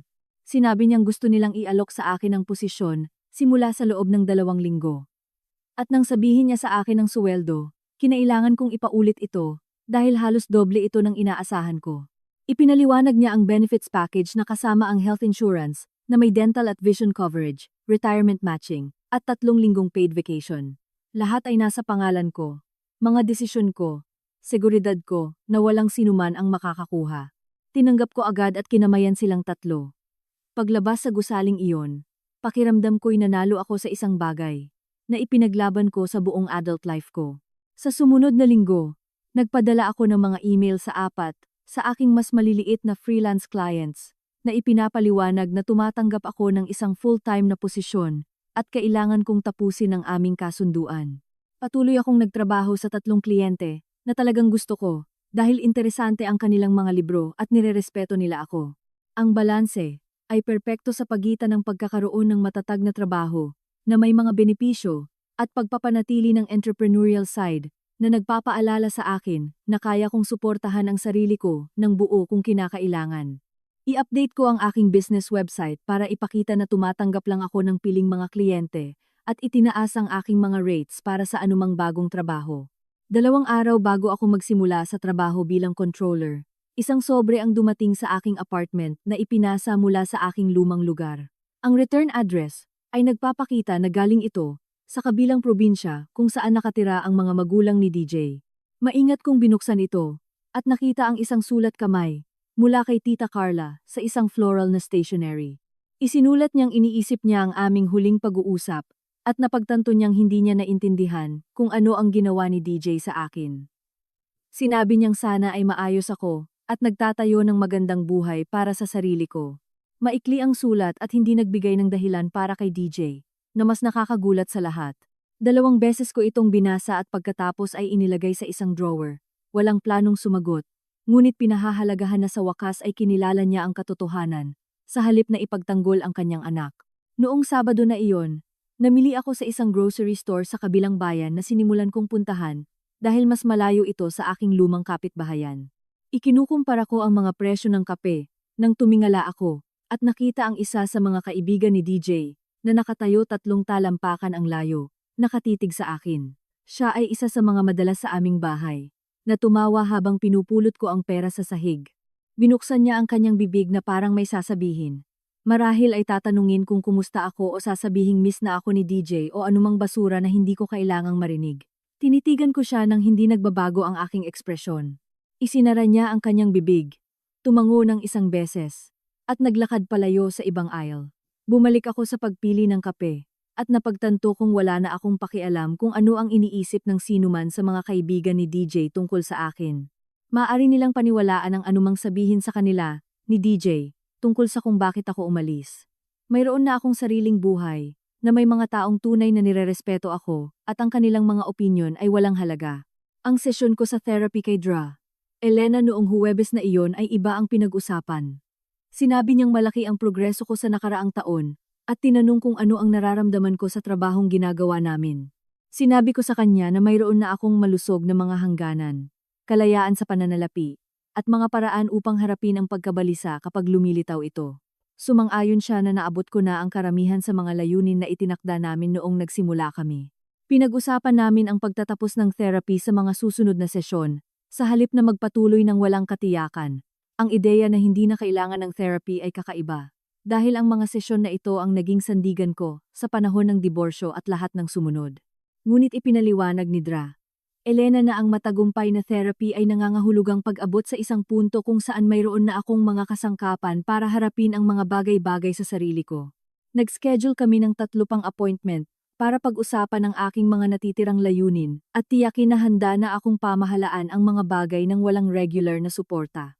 Tumawag ang aking business accountant sa sumunod na linggo at hiniling na pumunta ako para suriin ang aking unang taon ng mga buwis sa self-employment bago mag-file.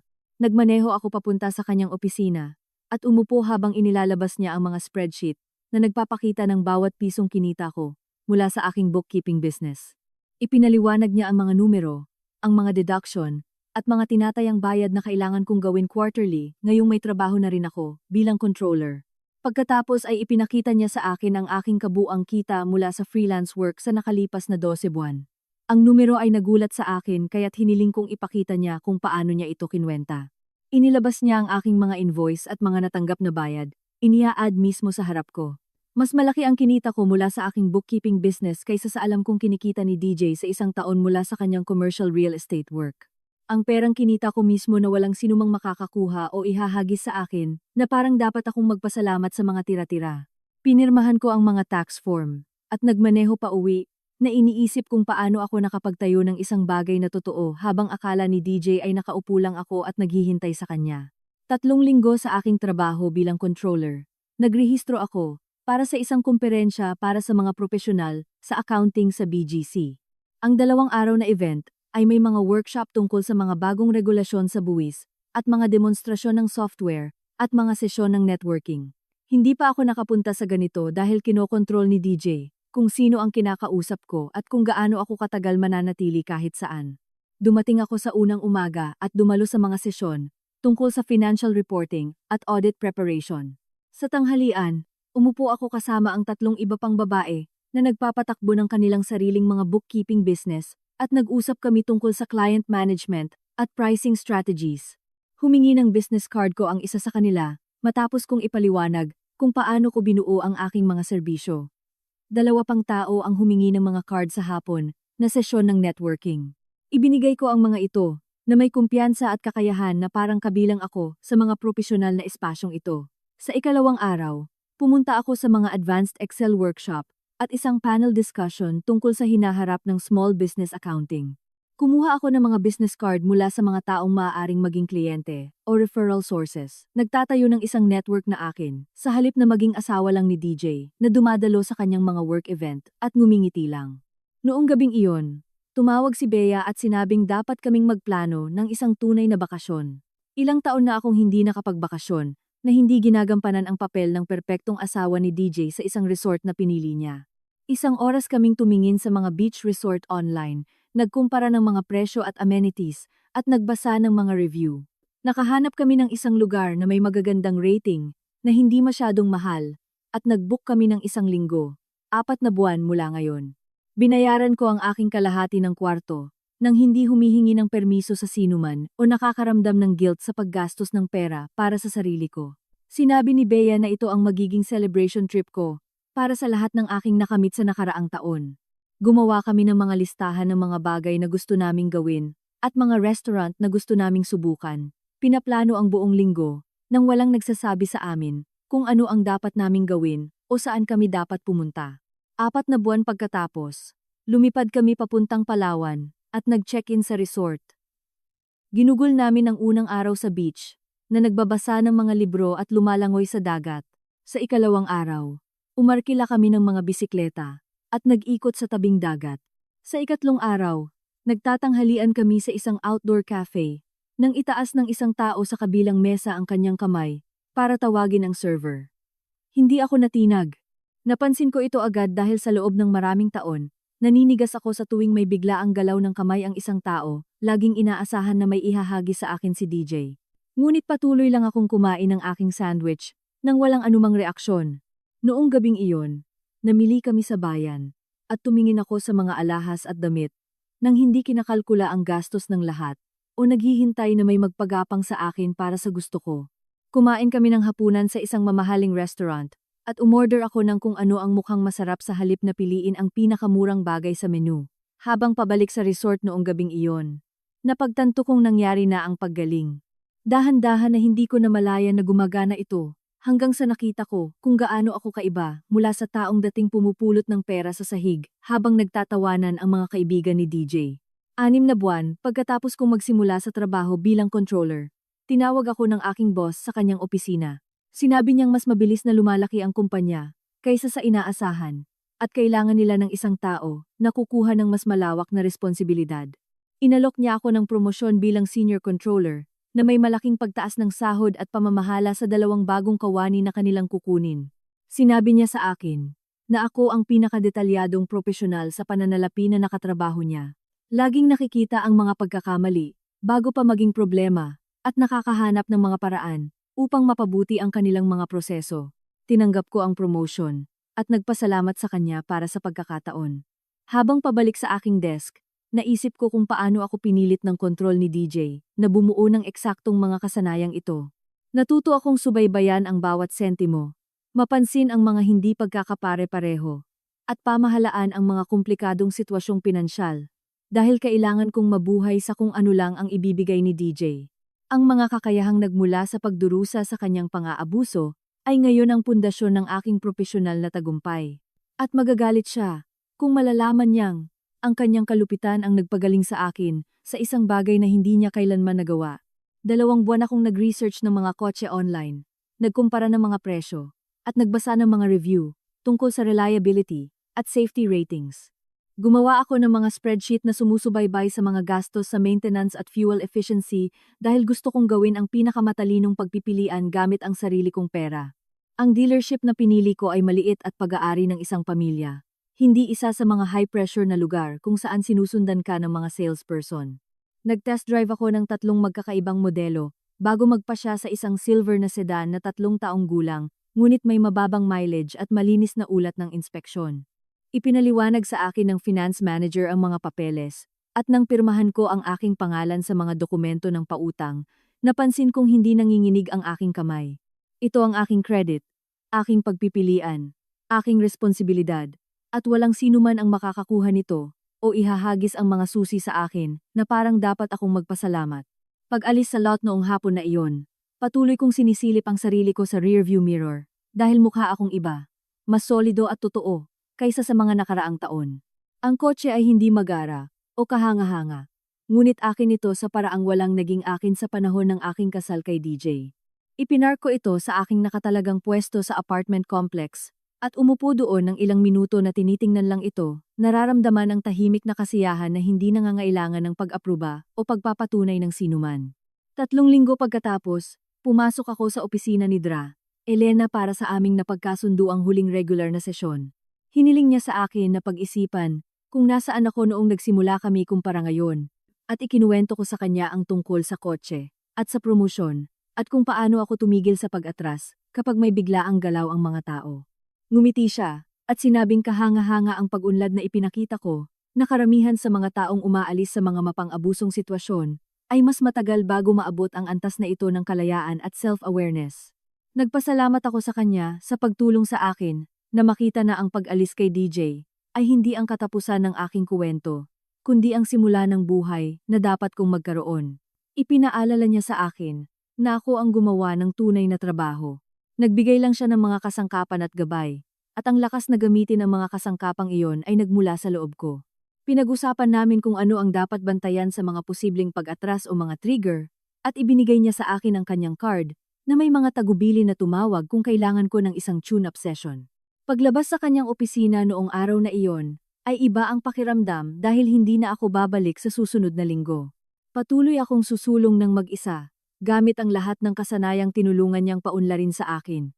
Umupo ako sa kotse ko bago umuwi, at napagtanto kong hindi ako takot na pamahalaan ang aking kalusugang pangkaisipan ng walang regular na mga appointment sa therapy, na nangangahulugang mas malalim ang epekto ng paggaling kaysa sa aking naunawaan.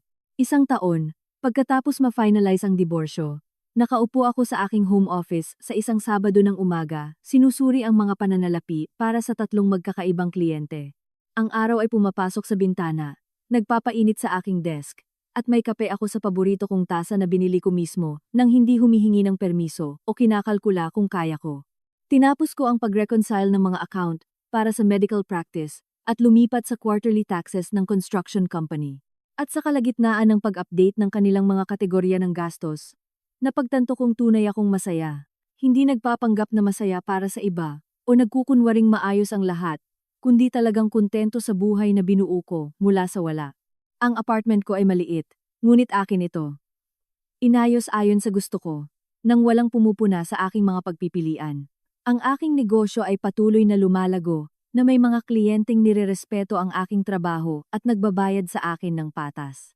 Ang aking trabaho bilang senior controller ay nagbigay sa akin ng seguridad sa pananalapi at health insurance na walang sino man ang makakakuha. Mayroon akong mga kaibigan na tunay na kilala ko, sa halip na kilala lang bilang asawa ni DJ. At mayroon akong mga kasanayan at kumpiyansa na binuo ko ng mag-isa. Ang kaligayahan ay hindi maingay o dramatiko. Ito ay tahimik at matatag, na parang sa wakas ay nakakahinga na ako ng malalim pagkatapos ng maraming taon na pagpipigil ng hininga. Noong hapon na iyon, sumasagot ako sa mga email ng kliyente nang pumasok ang isang bagong mensahe mula sa isang taong hindi ko kilala. Ang subject line ay nagsasabing, tanong tungkol sa financial consulting, at nang buksan ko ito, Ipinaliwanag ng isang babaeng nagngangalang Sarah na natagpuan niya ang aking website habang naghahanap ng tulong. Sinusubukan niyang umalis sa isang mapagkontrol na relasyon, ngunit walang access sa pera o credit, at gusto niyang malaman kung nagbibigay ako ng financial consulting para sa mga taong nasa mapang-abusong sitwasyon. 3 beses kong binasa ang kanyang email. Nakikita ang sarili kong kwento sa kanyang mga salita tungkol sa pagiging pinutulan ng access sa mga account at pagkakaroon ng pahintulot para sa mga pangunahing pangangailangan. Agad akong sumagot at sinabing, "Oo, ikararangal kong tumulong." At ang una kong konsultasyon ay libre dahil naiintindihan ko mismo ang kanyang kinakaharap. Ipinaliwanag kong nandoon ako sa kanyang kinalalagyan at nakaalis, at matutulungan ko siyang gumawa ng isang plano para sa pagbuo ng lihim na ipon at pagtatatag ng kalayaan. Habang isinusulat ang email na iyon, may naramdaman akong nagbago sa loob ko, na parang ang huling piraso ng aking paggaling ay nahulog sa lugar. Ang aking pagdurusa kay DJ ay hindi lamang walang kabuluhang kalupitan na aking nalampasan. Nagbigay ito sa akin ng partikular na kaalaman at karanasan na maaari kong gamitin para tulungan ang ibang mga babae na makatakas sa parehong bitag. Sumagot si Sarah sa loob ng 1 oras, na nagtatanong kung kailan kami maaaring magkita at i-schedule ko siya para sa susunod na Martes ng gabi. Habang isinasara ang aking laptop noong gabing iyon, naisip ko kung paano marahil inakala ni DJ na ang pagsira sa akin ang kanyang legacy. Ngunit sa halip, ginawa kong kadalubhasaan ang kanyang pang-aabuso na makakatulong sa ibang mga tao na makahanap ng kalayaan. At iyon ang pinakamagandang posibleng katapusan sa kung ano ang sinubukan niyang ipaniwala sa akin na aking kuwento.